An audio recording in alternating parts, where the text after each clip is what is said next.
Bismillahirrahmanirrahim. Rabbi zidni ilman warzuqni fahman waj'alni minas sholihin. Amin. Assalamualaikum warahmatullahi wabarakatuh. Kembali lagi bersama kami, Ibu Mumus dan Ibu Oci. Kalian masih semangat? Semangat dong. Sekarang silahkan kalian simak video berikut ini. Selamat menyaksikan. Kemarin kita sudah belajar mengenai berbagai bentuk energi. Ada energi dari matahari, ada energi dari angin, ada energi dari listrik.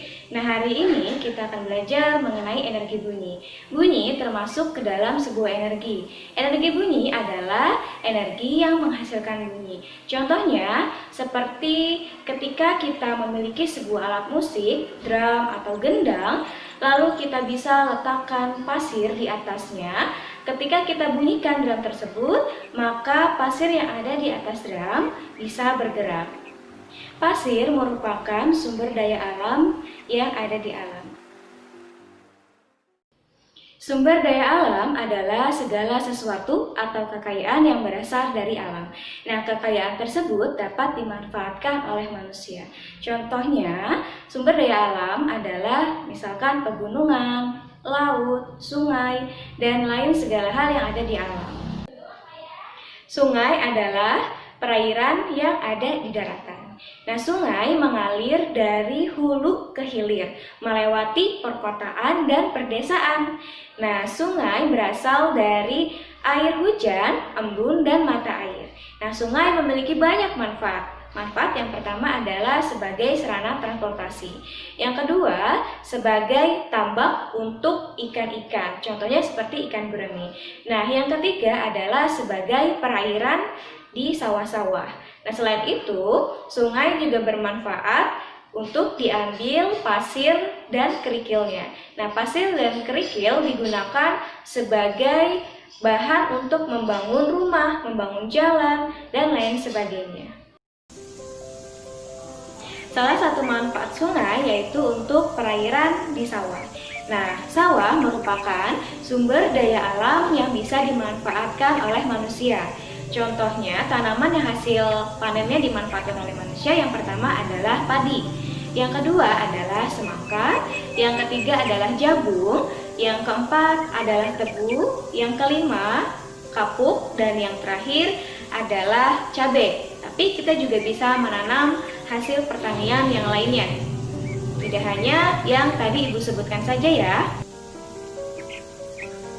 Tuhan menciptakan alam sebagai tempat tinggal untuk makhluk hidup. Nah, alam menyediakan berbagai energi yang bisa dimanfaatkan oleh manusia. Energi tersebut bisa dimanfaatkan untuk memenuhi keperluan hidup manusia. Nah, manusia berhak untuk memanfaatkan, mengolah, dan mengambil kekayaan yang ada di alam. Contohnya seperti petani berhak untuk mengolah sawah. Nelayan berhak untuk mengambil ikan yang ada di laut. Semakin hari kebutuhan manusia semakin meningkat. Teknologi pun sekarang semakin meningkat. Nah, tanpa disadari, banyak hal-hal yang akhirnya dapat merusak alam dan mengakibatkan alam itu rusak. Contohnya seperti membuang sampah sembarangan, menggunakan bom untuk menangkap ikan, menggunakan kertas secara tidak baik atau berlebihan. Nah, hal itu bisa merusak keadaan yang ada di alam. Semua manusia memerlukan sumber energi, sumber daya alam agar dapat digunakan oleh banyak orang. Nah, hal itu menunjukkan bahwa manusia juga berkewajiban untuk menjaga kelestarian dari alam. Nah, contoh kegiatan yang dapat melestarikan alam yaitu dengan membuang sampah pada tempatnya, menggunakan secara bijak berbagai sumber daya alam, tidak menggunakan plastik karena plastik merupakan salah satu sampah yang sulit terurai oleh tanah. Nah, jika kewajiban-kewajiban tersebut sudah dilaksanakan oleh manusia, maka sumber daya alam itu dapat digunakan lagi oleh orang-orang banyak. Salah satu sumber daya alam yang bisa dimanfaatkan oleh manusia adalah gas alam. Gas alam biasa disebut sebagai gas bumi. Gas alam adalah bahan bakar fosil yang berbentuk gas dan berada di bawah tanah yang terdiri dari berbagai macam komposisi. Nah, di Indonesia sendiri banyak daratan yang memiliki sumber daya alam gas alam. Nah, untuk mengambilnya biasanya dilakukan sebuah pengeboran. Gas alam biasa ditemukan di ladang minyak atau tambang batu bara. Gas alam yang sudah diolah akan menghasilkan LNG dan LPG. LNG, liquefied natural gas atau gas alam cair, sering digunakan sebagai bahan pembuat pupuk. Sementara itu, LPG, liquefied petroleum gas atau gas alam yang dimampatkan biasa digunakan sebagai bahan bakar untuk kompor. Berikut adalah peta persebaran sumber daya alam yang ada di Indonesia. Peta ini menunjukkan persebaran sumber daya alam yang ada di Indonesia.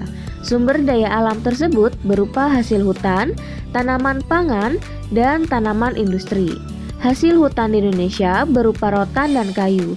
Tanaman pangan adalah tanaman yang dikonsumsi oleh masyarakat Indonesia seperti padi, jagung, sagu, sayur-sayuran, dan buah-buahan. Sedangkan tanaman industri adalah tanaman yang akan diolah untuk berbagai jenis industri seperti kapas, kelapa sawit, dan lain-lain. Sebagai warga Indonesia, kita harus menjaga kelestarian sumber daya alam agar kebutuhan sehari-hari kita dapat terpenuhi. Setiap daerah memiliki sumber daya alam yang berbeda. Nah, contohnya yaitu kelapa sawit. Kelapa sawit biasa berada di Sumatera Barat dan Kalimantan Barat. Nah, kelapa sawit sangat bermanfaat. Kelapa sawit merupakan tanaman industri. Manfaat dari kelapa sawit bisa dimanfaatkan untuk minyak, untuk kosmetik, untuk obat-obatan, dan lain sebagainya. Setiap manusia memerlukan sumber energi, contohnya seperti sumber energi listrik. Ada beberapa daerah di Indonesia yang ternyata sangat memerlukan energi listrik karena jumlah energi listrik di sana sangat terbatas. Nah, oleh karena itu, kita harus saling bekerja sama agar semua makhluk hidup yang ada di dunia bisa menggunakan listrik dengan baik. Sudahkah kalian bersyukur? Kalian bisa menggunakan listrik 24 jam dalam sehari. Sedangkan beberapa di daerah lain ada yang hanya menggunakan listrik ketika malam hari. Jangankan untuk malam hari, kadang sering terjadi pemadaman listrik di daerah sana. Nah, kalian memang berhak untuk menggunakan listrik.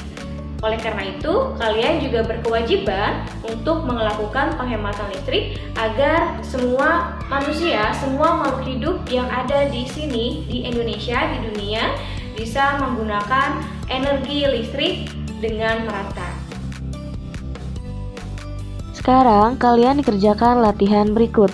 Nomor 1, tuliskan masing-masing 3 hak dan kewajiban manusia terhadap alam.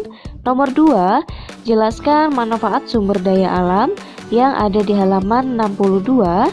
Yang nomor 3, kalian isi mengenai sumber daya alam tumbuhan yang ada di halaman 94. Lalu kerjakan di buku paket dan buku tulis. Kirim jawabannya di Classroom. Terima kasih. Bagaimana pembelajaran hari ini? Ada yang kurang dimengerti? Jika kurang mengerti, bisa hubungi ibu guru ya. Pergi ke toko beli bunga mawar. Makan berat ketika lapar. Walau corona semakin menyebar, Tetap semangat dalam belajar. Wassalamualaikum.